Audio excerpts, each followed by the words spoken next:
Age of Empires 3 is now free to play. This will be a short introductory guide on how to play multiplayer in Age of Empires 3. For the free-to-play version, you will be able to select between 3 rotating civilizations. Those civilizations will change over time, so you will be able to play all the civilizations in the end. If you want to play all the civilizations from the beginning, you will have to buy the game. But you're perfectly fine just playing the game free to play. Let's start now. If you want to play multiplayer, you will go to the multiplayer button and select it. In the multiplayer menu, you will have 3 different options. You can either play a ranked game, host a casual game, or browse games. Ranked games could be very hard or easy in the beginning, since the AI will try to match you up with as many different opponents as possible in order to determine your rank. If you want to start a game, it's usually recommendable to browse games. Let's search a game in the game browser. Here, you will have different options on how to filter your games.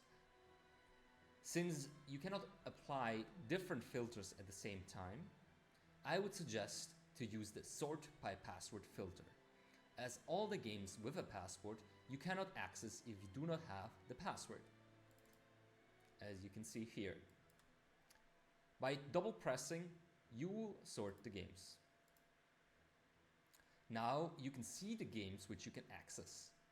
On the right, you see a casual player rank.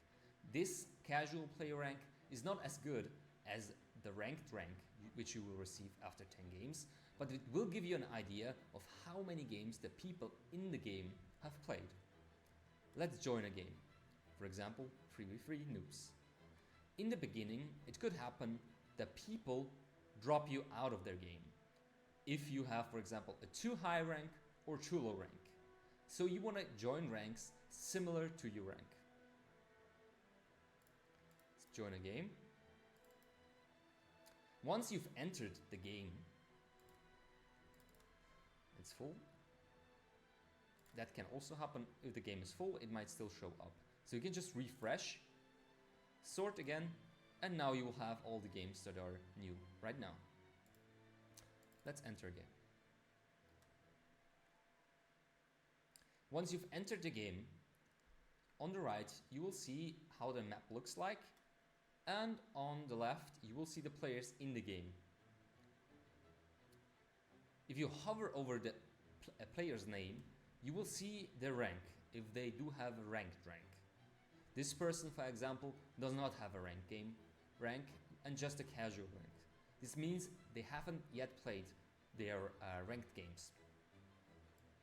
Let's go out again and search for somebody with a ranked rank.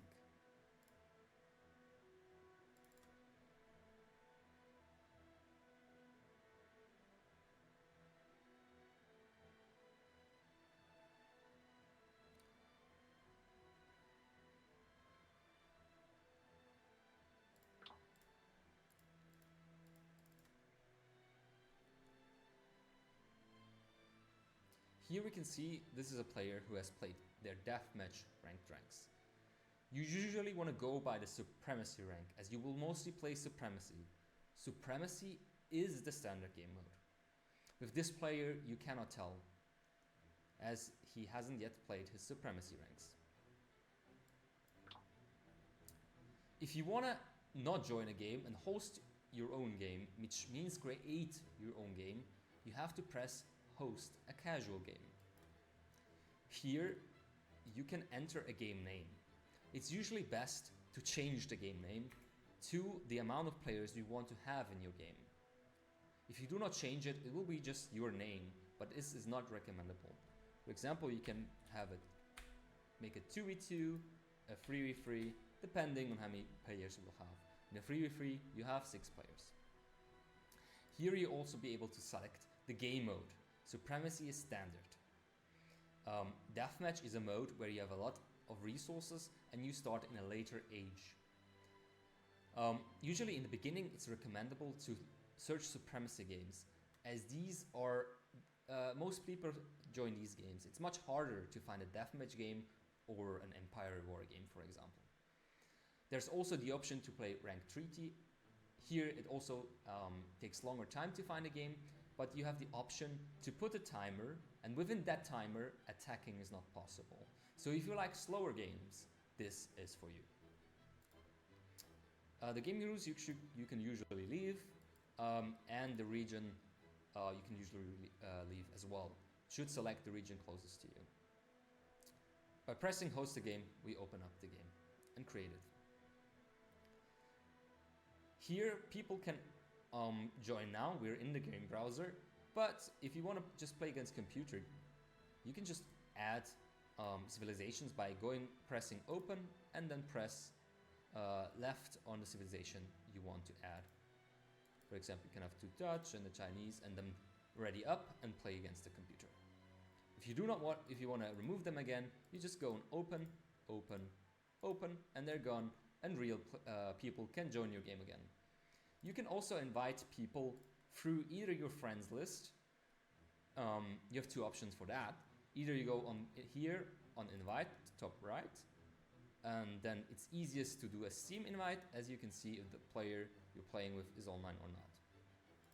Otherwise, you can also, if you have already added friends, go to your friends list on the top right, just right next to the setting, and then just right click on the friend you have and invite them from here. You can also send a message to a friend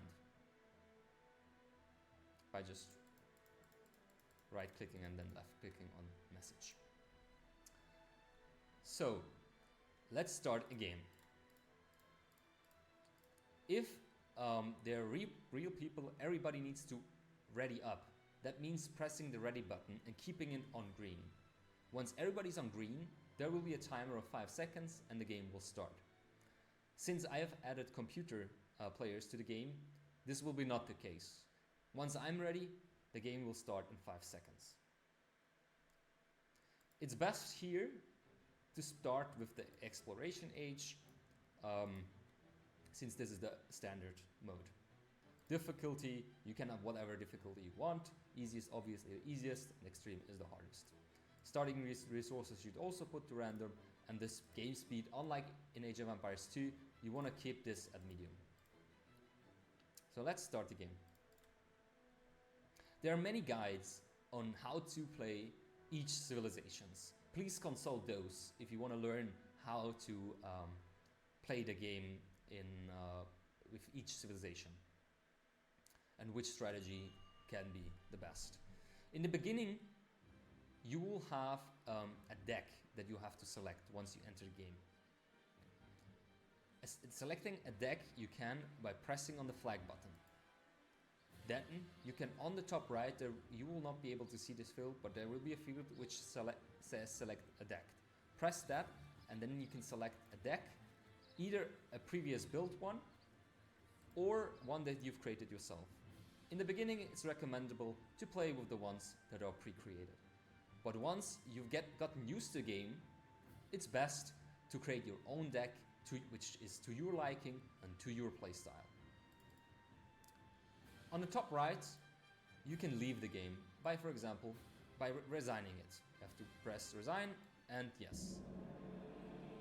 Now you have either the option to view the map. This is usually recommendable, as you can see how the game looks like after you played it. Or you can directly go to post-game. If you view your map, you can hover around the map and see how it looks like. You can still go to post-game if you go top right and then access post-game. Here you can, for example, see how many units have been created or how many resources you've gathered. For example, by going to resources, economy, military. There's even a timeline which shows your villager count, your military unit count, or your population count at any point in the game. Here, obviously, you cannot see as there have not been any villagers created. If you want to quit, you can just go on the top left by quitting. You can go back to view map and then quit from here. That's both fine. I hope this short introductory guide will help you to access a multiplayer game. I wish you a pleasant day.